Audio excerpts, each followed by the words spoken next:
रना श्रीराम जय राम जय जय Ram. 22 September. भक्ती म्हणजे ईश्वराविषयी अत्यंत प्रेम.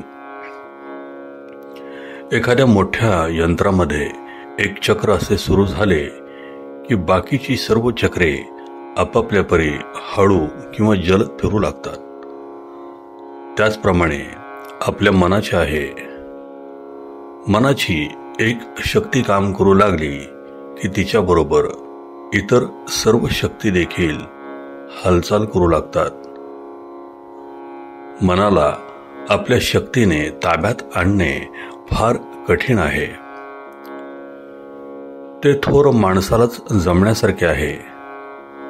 पारा समोर टाकला तर तो दिसतो, पण काठीने मारला तर तो मारला जात नाही. त्याचप्रमाणे मन आहे हे समजते, पण ते आवरता येत नाही. म्हणूनच भगवंताला शरण जावे. आरशावर घाण पडली म्हणून साफ करण्याचा प्रसंग आला. अंतःकरणाची घाण पुसण्याचे काम साधनाने होते.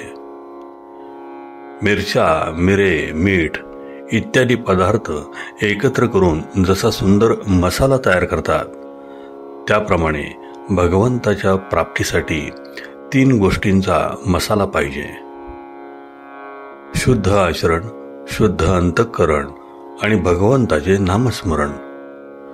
या त्या 3 गोष्टी आहेत. शुद्ध आचरण म्हणजे प्रामाणिकपणा, धार्मिक आचार आणि नीतीचे वर्तन. शुद्ध अंतःकरण म्हणजे अभिमान नसणे, द्वेष मत्सर नसणे आणि सर्वजण सुखी असावेत अशी भगवंताची प्रार्थना करणे. भगवंताचे नामस्मरण म्हणजे भगवंताचा केव्हाही विसर न पडणे.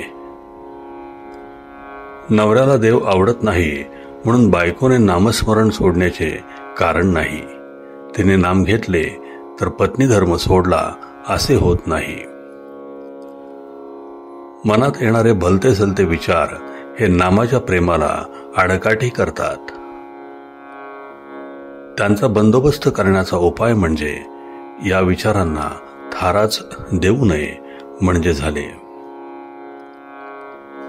एक मोठा पोलीस अंमलदार चोर पकडण्यात हुशार होता. तो असे करे की चोर ज्या बाईच्या नादी असेल तिला फितूर करून घ्यायचा, म्हणजे चोर आपोआप नेमका सापडे. त्याचप्रमाणे आपले मन जिथे गुंते तिथे भगवंताला ठेवला की मन आपल्या ताब्यात आलेच म्हणून समजा. मनाचे संयमन करायला 2 उपाय आहेत. एक म्हणजे पातंजल योग आणि दुसरा म्हणजे भगवंताची भक्ती. पातंजल योग म्हणजे युक्ताहार विहार, नियमित राहणे आणि इंद्रियांचा निरोध करणे. भगवंताची भक्ती म्हणजे ईश्वराविषयी अत्यंत प्रेम.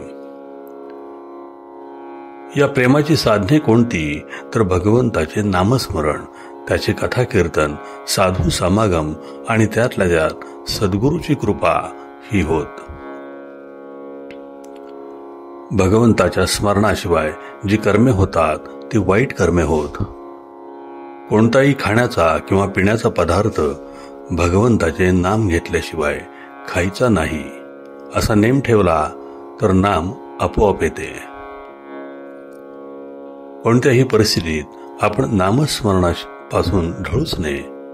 जो नामात प्रपंच करील त्याचा अभिमान नष्ट होऊन त्याला सुखासमाधानाचा लाभ झाल्यावाचून राहणार नाही. आजचे बोधवचन. अनावर मनाला नामाचे ओंडके बांधावे म्हणजे भगवंताचे प्रेम येते. श्रीराम जय राम जय जय राम. जयाचा जनी जन्म नामार्थ झाला, जयाने सदा वास नामात केला. जयाच्या मुखी सर्वदा नाम कीर्ती, नमस्कार त्या ब्रह्मचैतन्यमूर्ती. जय जय रघुवीर समर्थ. एक नम्र निवेदन. कुठल्याही धार्मिक कार्यात तसेच उत्सवात आपल्याकडूनही काही सेवा घडावी यासारखे भाग्य नाही. आपल्या या लाडक्या भक्तिसुधा डेली चॅनलवर स्नेह असणाऱ्या असंख्य भाग्यवानांना ह्या चॅनलसाठी काही आर्थिक सेवा करायची असेल तर त्यांनी कृपया आम्हाला खालील फोन नंबरवर गुगल पे, फोन पे किंवा स्कॅन कोड स्कॅन करून देखील आपली सेवा देऊ शकता. धन्यवाद.